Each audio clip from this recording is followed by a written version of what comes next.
Welcome to the very first episode of the Profit Playbook Podcast. I'm your host, Jamari Thomas, and this is our co-host, Rocky Hayes, and we're excited to start this podcast together. We're going to be discussing sports and real estate. Rocky and I play some sports together, and we also done some real estate deals together. I made some decent money, so Rock, it's about time to start another one, bro. Yeah, it is. Yeah, it is, man. And I'm honored to have someone that I looked up to growing up, watching play ball with my pop sitting on the back of the truck at the old Heflin Field. Now I get to call him a good friend of mine, uh, all SEC player, standout at Cleveland County High School. What's crazy is I was doing a little research for this episode, and my man had 8,100 all-purpose yards in high school. 92 touchdowns. People aren't doing this on NCAA 25 on it. Bro, I can't do that on NCAA. Hey, and my man had 18 kickoffs, ran back. That's kickoffs and punt returns. Absolute stud. My friend, Mr. Tyrone Prothro. What's going on, fellas? What's going on? Thank y'all for having me. Yes, sir, bro. It's an absolute pleasure, man. Absolute pleasure. So first and foremost, man, we're going to start off, I guess, in high school. Because that's really where I was introduced to you, obviously, watching you grow up, watching you guys, especially in the 01-02 season. Do you have any memories of that run that y'all had? And just tell me how it felt to just dominate high school football like you did. Well, I mean, I guess the first little part of it, man, was just coming onto the scene my freshman year. And, a lot of people don't understand the magnitude of, being so competitive. And then when your team, my freshman year, we went 6-5. Our senior class was freshman that year, and we went 6-5. And man, when I tell you, sitting on that bus, we lost in the first round of the playoffs to Gunnersville, and sitting on that bus, man, I was crying, I was boohooing like I was a senior and couldn't play no more. Just because just being the biggest competitor that I am, and not wanting to lose and win every game. Man, that was kind of the catalyst. Go back upstairs. That was kind of the catalyst to, really the start of it, man. That was, just wanting to be competitive, wanting to win every game. And that was kind of, motto for our whole senior class, man. We didn't want to feel like that ever again. Yeah, I have a similar story to that as well. My first year in varsity was 2010. We went 3-7, bro, and I had never been a part of a losing team like that. I'm talking every week, bro. Just butt whoopings, man, back to back. Now, I was having good games, mind you, but it don't feel the same, obviously, right? Because we want to win when it comes down to it.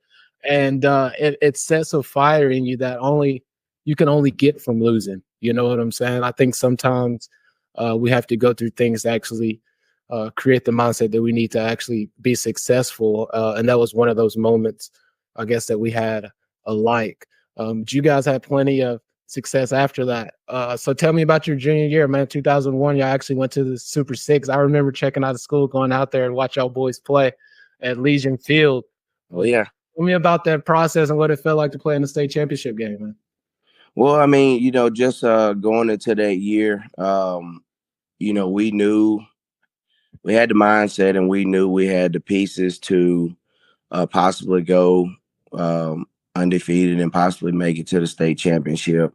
And that was really, really our goal from the jump, was to make it to the state championship game. And we weren't going to let anybody get in our way of that. When it comes to discipline and everything, our senior class, our junior class at that time, we were told when we were ninth graders how it was going to be. So when we got up there, man, it was no nonsense, man. We had, and guys bought in. They bought into, this is how it's going to be. This is what it takes to win.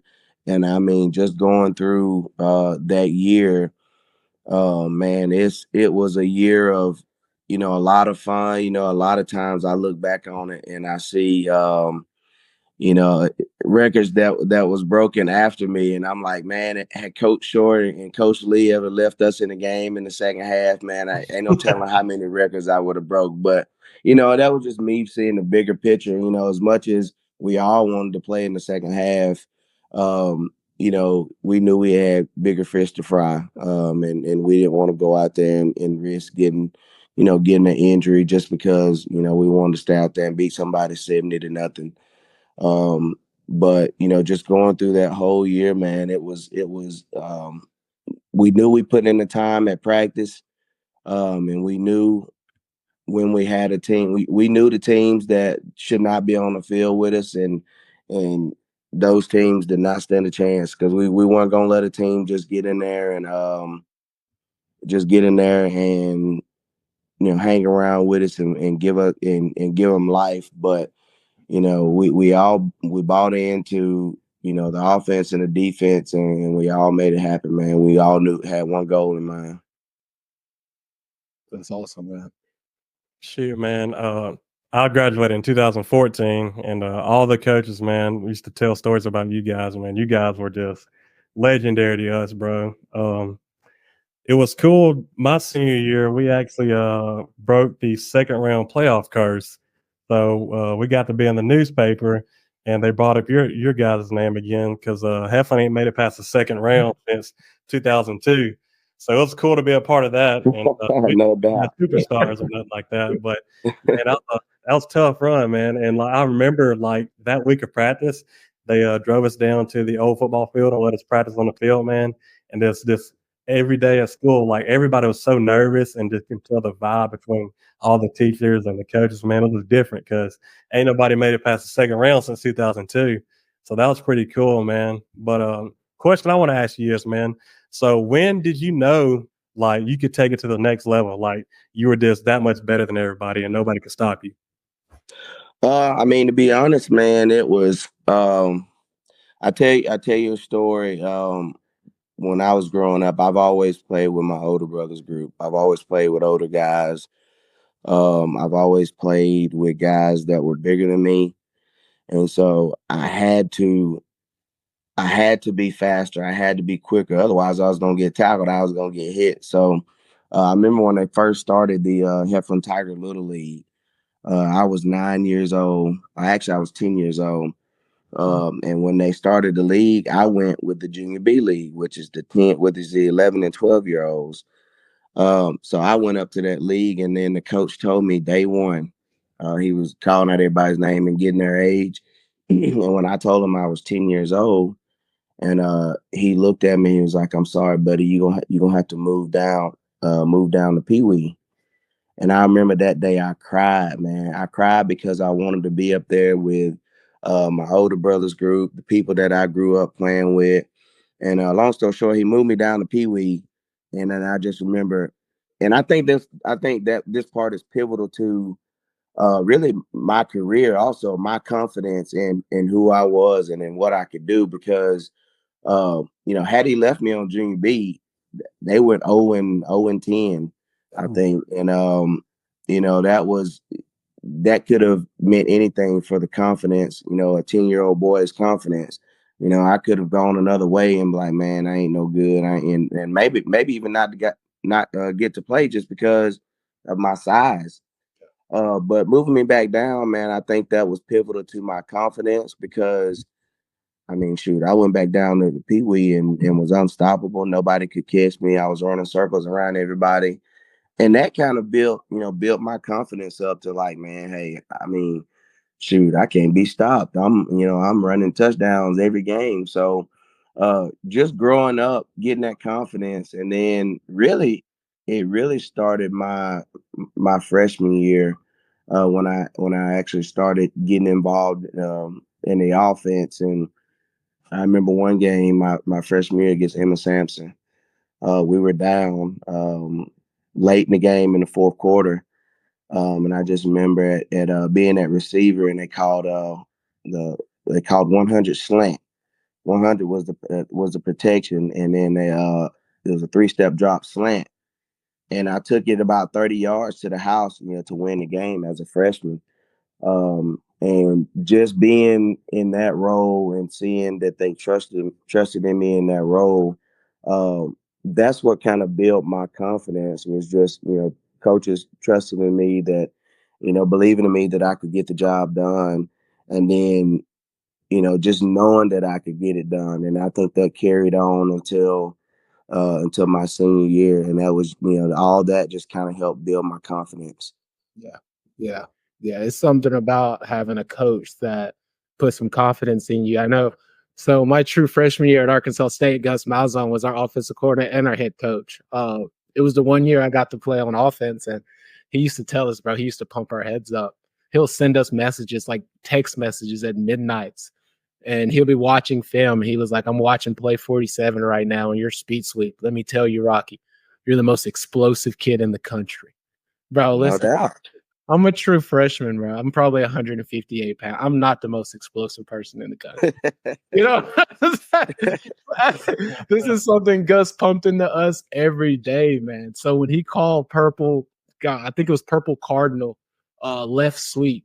But when he called that purple cardinal on Saturday, dog, I knew it's time to go be the most explosive kid in the country. No doubt. You know what I'm saying? Yeah. But he made you, no matter how you thought, he made you feel like that. And so when your number was called on Saturday, you knew it was go time, and you knew what you had to do, because you knew how your coach felt about you. 100%. And I remember watching you when they got you off of defense. I'm sitting there watching the screen like, man, put this man on offense, man. Right. Put this man on offense. I knew you could be explosive just because I knew you growing up. I knew you watching you in high school. So I'm sitting there like, man, put this man on offense, man. He back here on defense. Put this man on offense. Killing me, man. Killing. That was it was probably one of the hardest times in my life, dog, was going to college and understanding that it's not what it was supposed to be. You go through the recruiting trail and they tell you all these things. They told me I'm going to be number 3. I get there. I look at the top of my locker. I'm number 38. I'm like, man, who wants to be number 38, bro? But it all works out in the end, man. So I kind of want to touch base on so coming from little small town Heflin, all 3 of us are from Heflin, right? We grow up, everyone loves Alabama. Somebody loves Auburn. You get a scholarship to go play for Alabama, man. How does that feel? And it changes everything, right? Well, I mean, just growing up, man, being an Alabama fan, in a family full of Auburn fans, because my uncle played for Auburn. My uncle Charles Wood played for Auburn, and so everybody on my dad's side were Auburn fans. So, uh, just growing up Alabama in the midst of all the Auburn fans, and then just seeing Alabama at the time that I was growing up being dominant, and seeing David Palmer's and the '92 national championship team, like that's who I grew up idolizing. So, man, just seeing um, being an Alabama fan, and then actually getting to I remember thinking this going to games with Mr. Irvin, man. Mr. Irvin would take us to on one of my visits. He rode up there with us, and got to go to an Alabama basketball game on one of my visits. And man, I just remember going up there and just thinking, man, this is so surreal, just being here and having an opportunity to even really put myself in this situation. It didn't seem real. And then even just going through my senior year, and getting an offer from Alabama, it's like, man, this is my childhood team, and I'm actually I'm getting an opportunity to go play, to go pursue my dream. Man, it's a dream come true, and it's just a testament to just the hard work and dedication, put it on the field and off the field. I mean, because it wasn't always great in the classroom, man. We used to have to take the graduation exam, and one part of the graduation exam was giving me those problems. And I remember coach telling me, if you don't pass that graduation exam, you can't go You can't go play in the Alabama Mississippi All-Star game, and then you won't be cleared for the clearinghouse to go play at the next level. And I remember thinking, man, I gotta knock this crap out, man. When I tell you, with the help of Miss Dashinger, man, Miss Dashinger used to stay after school, and and just prepare me for 2 and 3 hours, man. And I finally got that thing knocked out.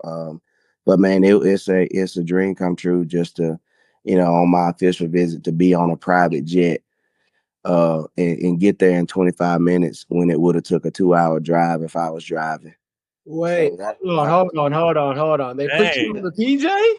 Man, they picked me up in Oxford on a private jet, and it took us 25 minutes. They flew us in. Me and actually on the way there it was just me by myself, but they flew me in over Bryant-Denny Stadium, and I just remember looking out the window like, man, this is so. That was actually my first time ever on a plane. Hey, I remember sitting in school. I remember those guys sitting. in T-Town know how to recruit, don't they? I'm telling you, man.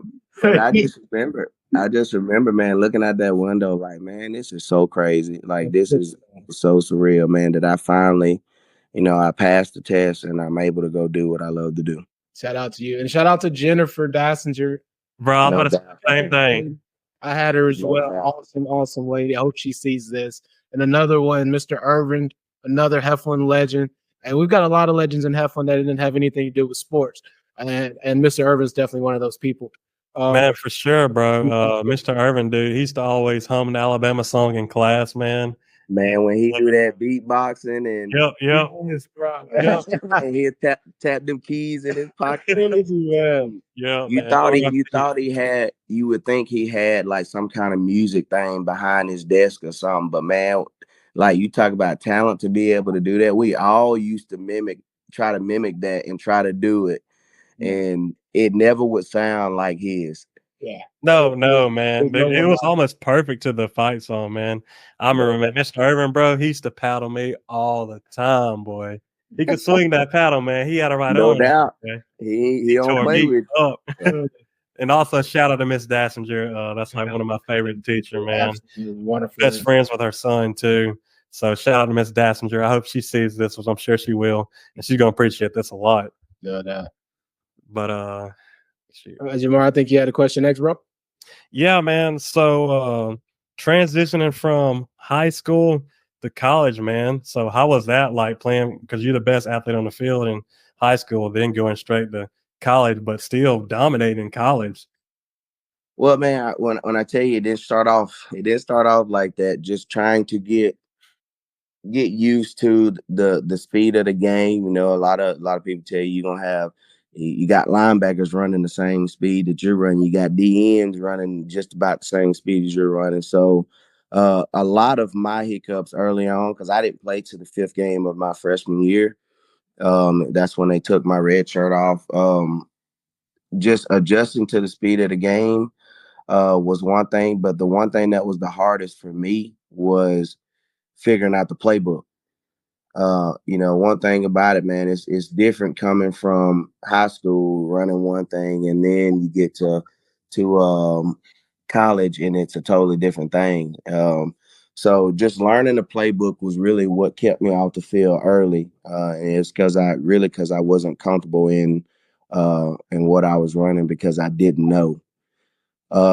And then a lot of it was just being nervous about being redshirted because I came in with the attitude of like, man, I wanted to play. I knew I could play. I knew I was talented enough to play as a true freshman. And they never told us that, hey, you're going to redshirt you this year or not. So it was kind of,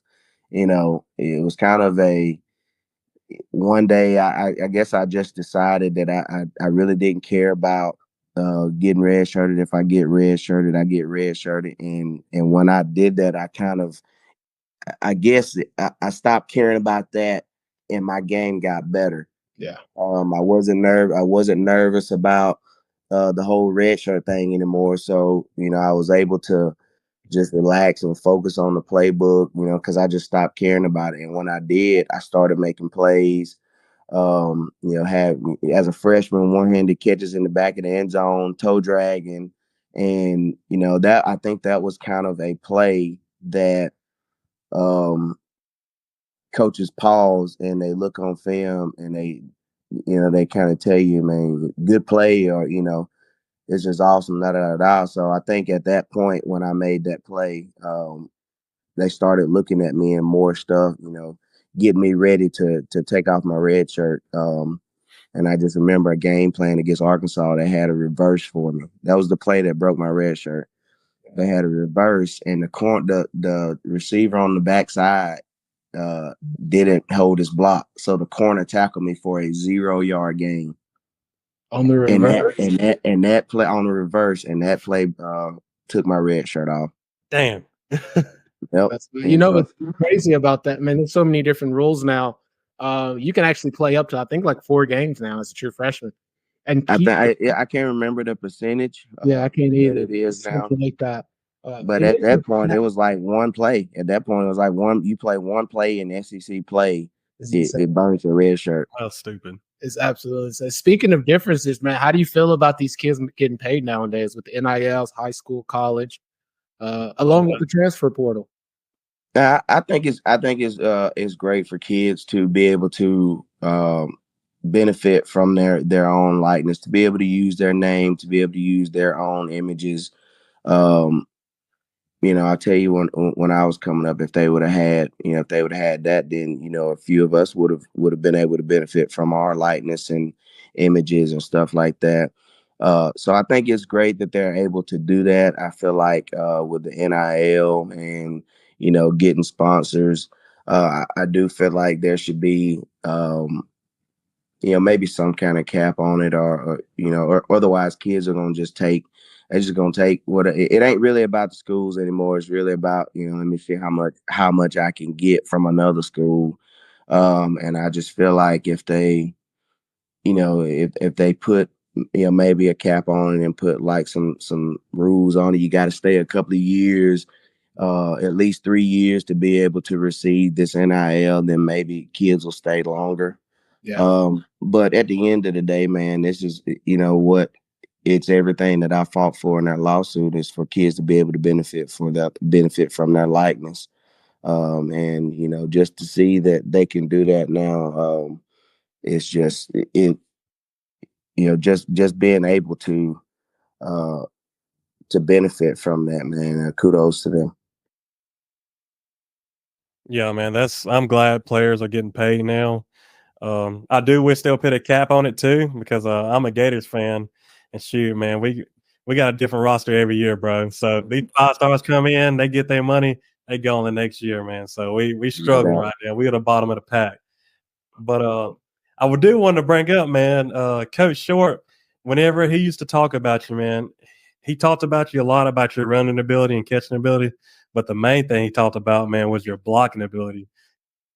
So I was want to talk to you about that, man. He said you're a beast blocking. Like, that's one of your most underrated things. He said you'll go out there and block anybody. Well, that's just a testament to the work in the weight room, being fearless, man. I would go out there and hit with the best of them, man. I wasn't scared to hit anybody. And don't let me be mad about something. If I'm mad about something, then I ain't gonna care. I'm just gonna give up my body for anything. But it was just, man, I actually enjoyed blocking, just because when you making a crucial block or getting a bone crushing hit, or whatever it is, man, to me, it's just as equal as making a good catch. Running a good route, making a good catch.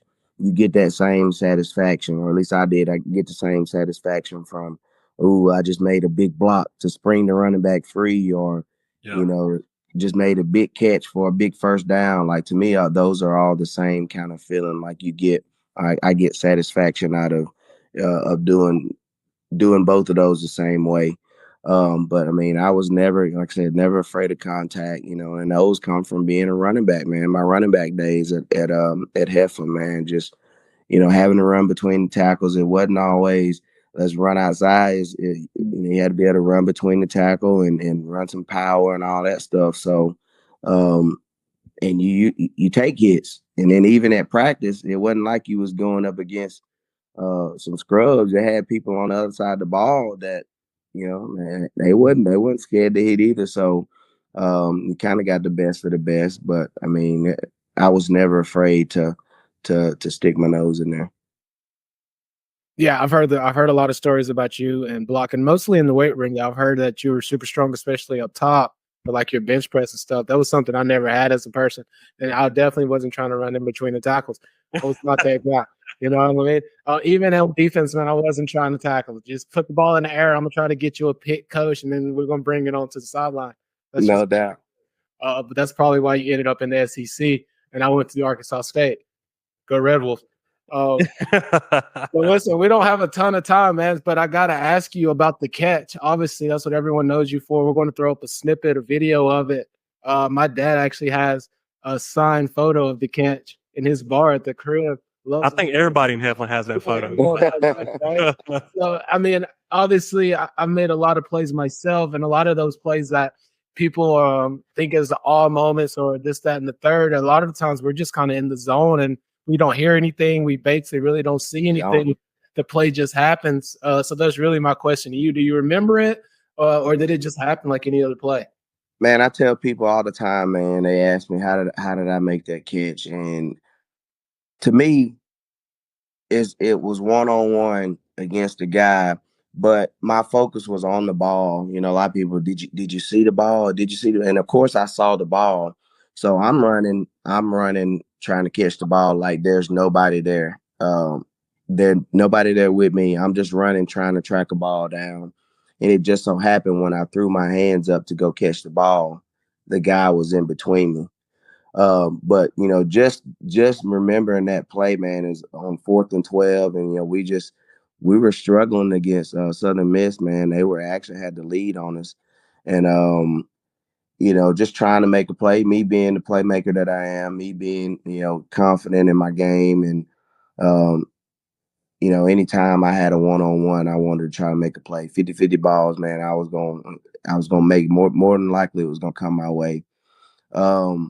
But for me, that play was just like I'm in the backyard and I'm trying to track down the ball. But like in the magnitude of that game, like I said, he really made the play what it was with him being in between me. And then once it hit my hand, I wasn't gonna let go of it. So it wasn't no letting go of the ball. So I knew I had to clamp him and the ball just so I didn't drop it. And the rest of it was just history. Heck of a play, bro. I don't listen. It couldn't have been me because if I was that DB, I would have been grabbing face masks. I would have been 50s. Ain't no way you would have came down with that ball, brother. And that defender, bro, he on a poster for the rest of his life, man. Yeah, absolutely. No doubt. I remember playing football in the backyard, man, because whenever you did that catch, we were all in like I want to say 5th, 4th grade, man. So we used to always run outside and try to practice the Tyrone Prothro catch. Man. I had in a sense, he's almost like the OBJ of our time. Yeah, for sure. That's our OBJ. No doubt. That moment still lives on. It's a play that you'll always remember, man. You'll always remember that catch by OBJ, and at the end of the day, you'll always remember the catch. Without question, for sure, man. And that's what's awesome. Shoot, man, we just got 2 more questions for you, man, before we let you go, bro. But I wanted to ask about the rivalry games, man, in college against Auburn, and then obviously against Alexandria in high school, because growing up, the rivalry was died down. So the coaches used to always talk about it, but we didn't really get that feeling like you guys got it, man. It just wasn't a rival whenever we were in school. But when y'all were in school, that's all they talked about is Heflin and Alexandria. So I want to know, like, what you prepared from high school and then the Iron Bowl rivalry. Man, it's just playing against Alexandria, man, when you knew it was Cleveland County and Alexandria. A lot of those guys we grew up playing in City League, in the little leagues. And man, now when I tell you they beat us all the time in the City League. So when we grew up and got bigger, stronger, and was playing them same cats, man, it was personal. So just playing against those guys, man, and knowing that, having that in the back of your head that, man, they used to beat us when we were in the little league, but now we're bigger, faster, stronger athletes. You want to see how it's going to turn out, man. Just playing that rivalry, it's every time I hear about Alexandria now, it's somebody else's Alexandria rival, and I always think, man, they just don't know about the rivalry that we used to have with Alexandria. But man, that obviously the Iron Bowl is a little bit bigger, so on a bigger stage. And just being in the Iron Bowl, it didn't matter who was on top, didn't matter who was undefeated, didn't matter none of that. It was, you were gonna get the best from whichever team. And just being in that rivalry, and it's known as the greatest rivalry in college football history, man. It's just being able to play on it is a blessing, man. And I was just, I was fortunate enough to put myself in a situation to go play for the team that I love to play for, and then just being in that rivalry game, man. It's like I said, it's a blessing, bro. Hell yeah. Well, yeah. Just listening to you talk about it gets me fired up. Oh yeah, man, that's my favorite right there, man. It gets me fired up, man. But my last question for you, TP, is the ESPY Award, man. So like, how was that moment winning the ESPY and then getting the trophy handed to you from LeBron James, my GOAT of basketball? I get it. But LeBron James is the GOAT. So I just thought that was awesome seeing that, man. Man, just being able to get the call, man. I remember I was in summer class, and my phone rang, and it was a number I didn't know. I won't say it was a California number. And just getting a call from and answering, and most of the time you don't answer the phone when it's a number you don't know.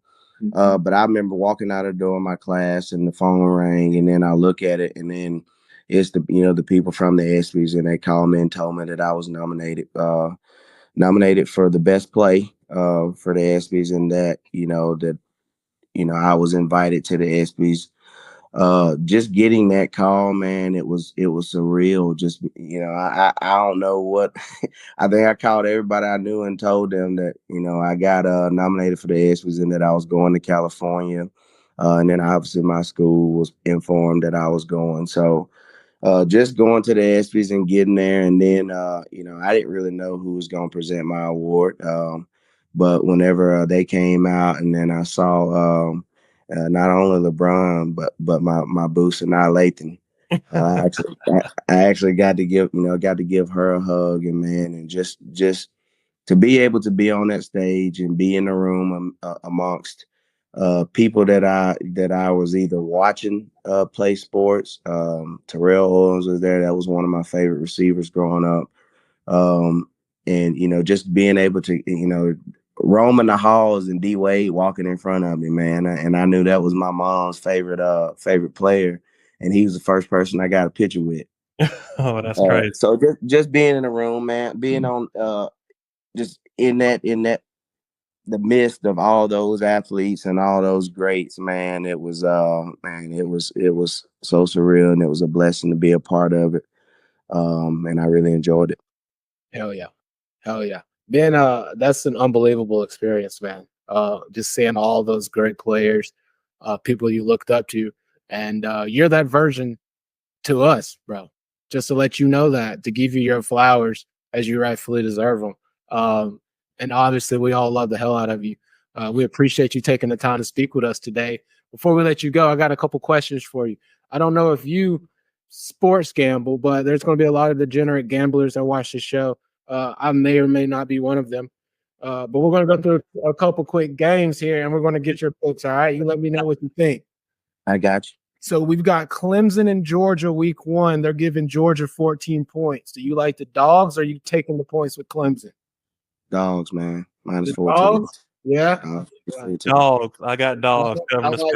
I love what Kirby's doing down there, man. He's got a whole powerhouse. He may be the next dynasty. He's built them like the old school Alabama, man. 100%, without question. All right, so next we got Miami, and we got the Florida Gators. They're giving Miami a field goal. What are we doing?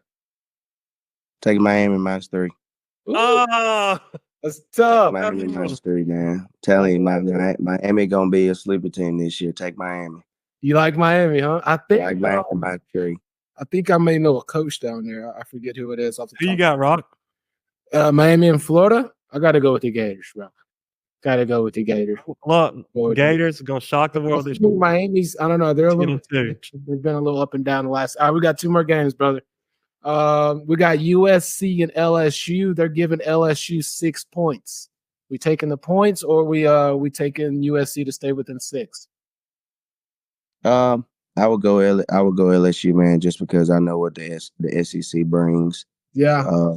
And it's talent like no other. Nothing against USC. I know they'll probably have some talent, but LSU, man, and the SEC is USC is probably going to give up 107 points. We know they got LSU too, man. I think they're going to be a sleeper. Doug Nussmeier can ball. The quarterback they got coming in this year. Quarterback who's starting this year, they can sling it. Okay. And obviously, we got to go with Roll Tide. We've got Bama, Western Kentucky. They've got Alabama as 31-point favorites. Are we confident enough to drop the points on the Roll Tide boys? I will tell you, like I know, I don't. Hey, come on now. With Alabama, I don't bet with Alabama just because I never did, and the very first time that I did was the Johnny Manziel game. Very first time I never touched Alabama, and the very first time I did, I was like, man, Alabama about to mop the floor with Johnny Manziel. And then this kid just comes and destroys my little 3-teamer. Hey, hell of a run. Johnny football. I wasn't thinking about the over-under, but I took Alabama, and I just remember, man, that was a team that destroyed my 3-teamer. Yeah. I think there's a lot of uncertainty around Alabama this year, obviously, but I think the head coach and new staff, I think they got the right guy in. I think they'll be good. There's a lot of culture down there, man. It's hard to beat culture. No doubt, man. I think the guys that they brought in, for especially speaking for offense, I think it's going to be an exciting year for offensively and defensively. Man, you got some dudes coming back that are going to be in a new defense that are going to be their name guys. They're guys that they're guys that some of them, a lot of them are 5th and 6th year seniors, maybe. Yeah, and I think you're going to see a lot from them this year. Sick. Awesome. Well, we'll definitely keep an eye on them like everybody else will. Speaking of Roll Tide, man, we got a friend that we talk to quite often, more Jamari does than I do. Have you seen Roll Tide Willie running across the internet? I have seen him, but I haven't run into him yet. No, you haven't read it? What do you think about his videos, man? I'm sure he'll love to get a shout out from you. Man, Roll Tide Willie is crazy, man. I like watching his videos, and man, he definitely loves his Tide, man. Yeah, I mean, he don't give a piss about nothing but the Tide. Yeah. Shout out to Willie. We're trying to get Willie on the show. I don't give a shit about nothing but the Tide. Hey, man, listen, we appreciate you, brother. Really do appreciate you taking the time to holler at us today, and we'll be in touch. And again, thanks, man. Yeah, I appreciate y'all for having me, man. It was an honor to be on here, man. And you always know, man, Roll Tide and go Tigers, buddy. There you go, baby. All right, man, we appreciate it, man. All right, we'll see y'all, man. See you, bro. All right, man. Well, we still recording, Rock. Anything else you want to discuss before we sign off? Honestly, man, it was a phenomenal first episode. It was, man. We got to announce the winners of the $100. Yes, let's get these people paid. Let's get these people paid. Thank you, everyone, for liking and commenting on the post. Thank you for supporting us. So with that being said, the first winner of the $100 on the first episode is Cameron Horton. Cameron, please send me your Cash App, and I'll get you that $100, bro. Shout out to Cameron. And the second winner is Miss Dynasty Santana. Shout out to Dynasty. Shout out to Dynasty. They ball with her brothers, both of them, Alan and Donovan. Send your Cash App to Jamari. He'll make sure you get your money. We appreciate everyone. Heck of a first show, brother. Yeah, man. It was fun, man. I'm ready for the next episode. Excited who we're going to get. But we're going to try to keep doing this once a week, and we're excited to keep this thing rolling, man. Y'all give us some support, like, and subscribe, please. Yeah. Let's make this thing go viral. Let's do it. A lot of more dope people, a lot of more dope conversations to come in the future. Stay tuned, and we'll see you guys next time. For sure. And we're going to talk about some real estate eventually. Cool. So, yeah, right now just sports, but we'll get into some real estate. So, y'all just please stay tuned and help support, and we're going to make this thing grow. All right, brother. See you guys next time.